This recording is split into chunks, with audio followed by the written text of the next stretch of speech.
We're not going to talk common sense up next. We're going to be talking about Meghan.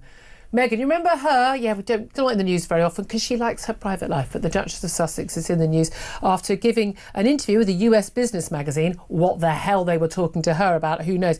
That she was planning to step back to assess her new brand as ever. What started as Meghan Markle's sweet return to the spotlight has curdled into a sticky, slow-motion PR disaster. Her brand new luxury food label, American Riviera Orchard, was supposed to be a soft re-entry into the lifestyle space, an attempt to trade scandal for strawberry jam. But just days after the product soft launched, the US Food and Drug Administration slammed the brakes on her dream. Not because of social media backlash or royal gossip, but because of a potentially serious federal violation. That jam, turns out it might not even be legal. And that's where the story begins. Guys, I feel like I'm a very accepting person. Truly, I want to like something about her. I'm searching for something to like about her. And it's so hard because she suffers from such a rare disorder of being unable to just be a human. Meghan had carefully staged her comeback. American Riviera Orchard arrived with aesthetic perfection. Handwritten notes, sun-drenched baskets, Instagram-friendly jars, topped with delicate gold lids. It looked like something Martha Stewart might have signed off on. Even the name, As Ever, a soft sign-off in Meghan's own handwriting, was meant to evoke warmth, nostalgia, and refinement.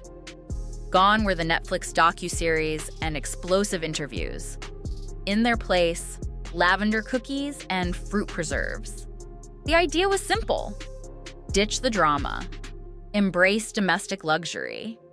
But it all unraveled faster than a fruit label in a dishwasher. Here's the problem. We don't like you, Meghan Markle, and no amount of posting videos that you think are going to humanize you will make us like you. You've already shown us your true colors. According to multiple whistleblowers inside the FDA, Meghan's jam wasn't even registered. And that's not some bureaucratic slip-up. It's federal law. Any consumable product sold across state lines must be registered through the Food Facility Registry. Meghan's wasn't. It wasn't just unlabeled, it was off the books entirely. But that wasn't the only issue. The label proudly claimed the jam was 100% organic. That's a protected term in the US. You can't just throw it on a jar and hope for the best. It requires USDA audits, paperwork, inspections, and verified sourcing. Meghan's team provided none of it. Reaction has been wild. Meghan wasn't twerking. She was shaking loose what little class she had left. One regulator was so baffled, they allegedly asked, did she think Duchess status made her exempt? If that was the extent of it, the damage might have been limited. But it was only the beginning. Once the FDA notice hit the internet, TikTok lit up. Influencers began filming slow-motion jam dumps, uncapping the $28 jars, pouring them into trash bins, and overlaying dramatic music. Hashtags like Jamgate, Duchess Disaster, and As Never trended within hours. Taste testers mocked the product, calling it runny, bizarre, and questionably flavored. I don't think anyone in the world knows that Meghan Markle has eaten Jack in the Box and loves it. It's so funny, too, that you keep saying Meghan Markle. You know I'm Sussex. YouTubers parodied the launch, and Instagram influencers who once gushed about the product quietly deleted their paid posts. One tweet summed it up brutally. From Buckingham to botulism in 5 years. That's a journey. But as funny as it was online, the real-world consequences were just getting started. Within 72 hours, several upscale retailers, including boutiques in New York and California, pulled the jam off shelves. One shop replaced it with a printed FDA warning. Others simply claimed it was out of stock. Meanwhile, angry customers who paid $60 or more per jar flooded Meghan's site, only to discover it had no refund policy. Some emails bounced. The same woman who said I never even considered my blackness until the British tabloids started to make a thing out of it. Never even, now she's like, I am Nigeria. Fellow women, hear me roar. One woman reported calling a number listed in the influencer press kit, only to reach a disconnected landline. With no clear path to returns, consumers felt scammed. Legal firms began circling.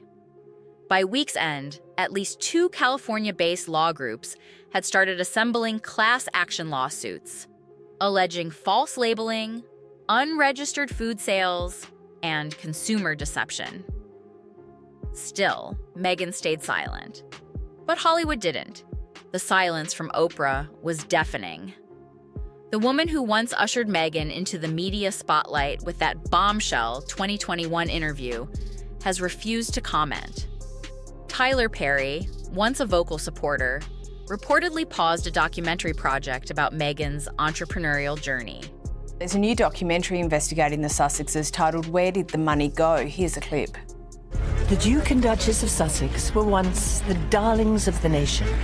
They were this fabulous new couple that were really making the royal family completely valuable to the UK and beyond. Even Tina Knowles, Beyoncé's mother, chimed in, saying, "You can't just slap your name on a product and expect people to trust it. You have to do the work, especially when it comes to food." Online, that quote became meme gold.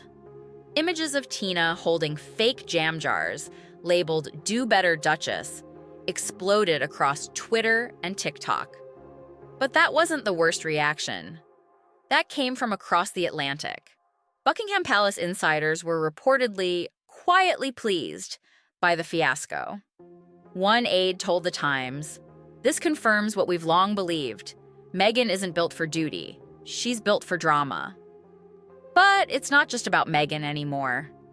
What do you think of them? This is why it's so nice to not have makeup on. That is so beautiful. No. They're ridiculous. She never stops whining. Meghan Markle Googled, "Is the race car an actual car?" Early promotional material used terms like "our family kitchen" and "our household values." That plural branding dragged Prince Harry into the mess, too. According to sources, Harry is furious. Not with the FDA, but with Meghan. He allegedly told a friend she didn't want help. She said no to consultants. Now we're stuck. The tension isn't just public, it's personal. And it's only getting worse.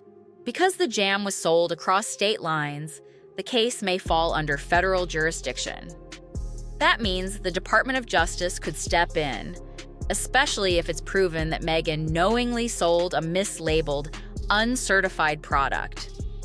Legal insiders say plaintiffs are demanding full discovery, manufacturing records, supplier contracts, food testing logs, and internal team communications. If that request is granted, every ignored warning and every buried email could become public record. One attorney summed it up best. This isn't about jam. It's about trust, transparency, and the illusion of invincibility.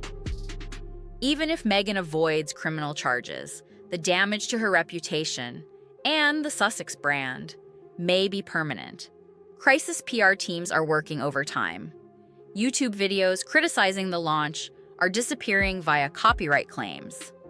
Influencers are being approached for exclusive partnerships if they remove negative posts. There are whispers of a fashion capsule line. Others say Meghan's planning a podcast comeback centered on female resilience. But the backlash is already circling. Headlines mock the pivot, from spoiled jam to spoiled silk. The Sussexes' public credibility is collapsing under the weight of overpromises and underdeliveries. Spotify failed. Netflix floundered. Now the jam is toast. Even in the palace, insiders now see Harry and Meghan less as royals and more as a warning. What started as a lifestyle product has turned into a legal, reputational, and brand-destroying catastrophe.